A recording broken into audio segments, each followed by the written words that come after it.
Soalan pertama, Pak Ustaz. Saya ada kemusykilan tentang takbir mutlak dan muqayyad. Saya sudah baca tulisan Pak Ustaz. Ada perbezaan takbir Idul Fitri dengan Idul Adha. Idul Fitri takbir mutlak. Nama lainnya takbir mursal, bebas, tidak terikat. Setiap selesai salat. Tapi takbir muqayyad itu ada takbir Idul Adha, yaitu terikat setelah selesai salat saja.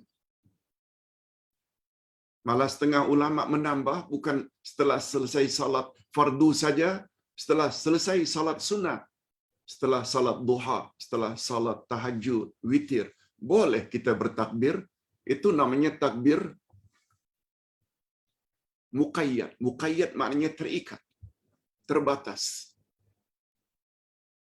Ada juga yang bertanya, Pak Ustaz, apa dia bunyi takbir yang datang dari Nabi? Nah, dalam hal ini, sila baca buku Ustaz, Himpunan Salat-salat Nabi, salat-salat sunat Nabi sallallahu alaihi wasallam dalam bab salat hari raya. Rupanya bentuk takbir yang datang dari Nabi adalah bebas. Takbir maknanya Allahu Akbar.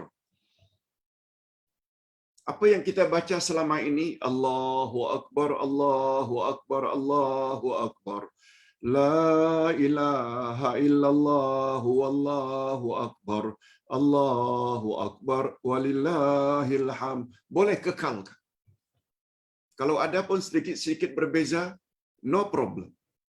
Semua itu dapat dalam kategori takbir.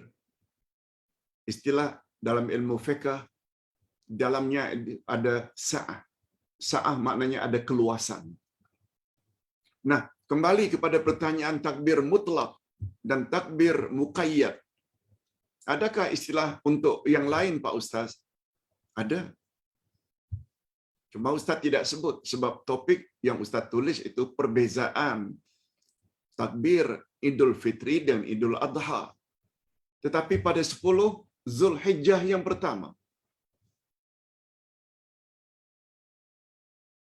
takbir muqayyad ini yang terikat selesai salat hanya bermula daripada hari Arafah pagi. Pagi Arafah, 9 Zulhijjah. 10, 11, 12, 13. Yang Ustaz gunakan istilah 5 hari 4 malam. Sedangkan 1 Zulhijjah hingga 8, 1 Zulhijjah hingga 8 Zulhijjah, hari Tarwiyah, itu dalam kategori takbir mutlak atau takbir muqayyad. Maaf, takbir mursal. Karena Nabi SAW dalam satu hadis menyuruh, "Aktsiru, perbanyakkanlah olehmu takbir. Allahu Akbar. Perbanyakkanlah olehmu tahlil. La ilaha illallah." Itu termasuk ke dalam takbir mutlak. Itu istilah lain. Juga boleh. Macam Ustaz bagi. Kadang-kadang Ustaz bagi doa itu kepada dua. Dari satu sisi, ada namanya doa masalah, doa meminta. Satu lagi doa ibadah, iaitu kita beribadat seperti salat, puasa, zakat, haji, umrah. Itu semuanya doa juga, tapi dalam bentuk doa ibadat. Nah, bila dilihat dari sisi lain pula, doa terbagi lain lagi. Bagi dua juga. Doaul masalah atau doa talab dan doa usana. Doa usana maknanya doa sanjungan. Kadang-kadang kita minta seperti Rabbana atina fid dunya hasanah. Itu namanya doa talab. atau doaul masalah, doa sambil meminta. Tapi juga adalah termasuk doa bila kita menyanjung Allah. Itu sebabnya Nabi bersabda, afdalud doa alhamdulillah. Sebaik-baik doa adalah alhamdulillah. Betul tak alhamdulillah tidak ada permintaan? Tapi itu sanjungan, itu yang namanya doa as-sana. Macam itulah lebih kurang. Pak Ustaz.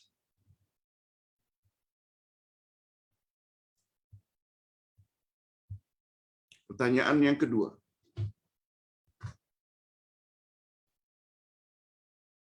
Saya dikirim sebuah video, yang video itu menyatakan haram hukumnya menyembelih korban di halaman masjid.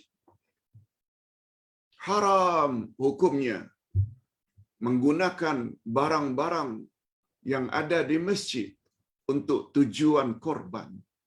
Walau menggunakan pisaunya, walau menggunakan parangnya, segala peralatan-peralatan yang ada di masjid haram digunakan untuk tujuan pelaksanaan ibadat korban.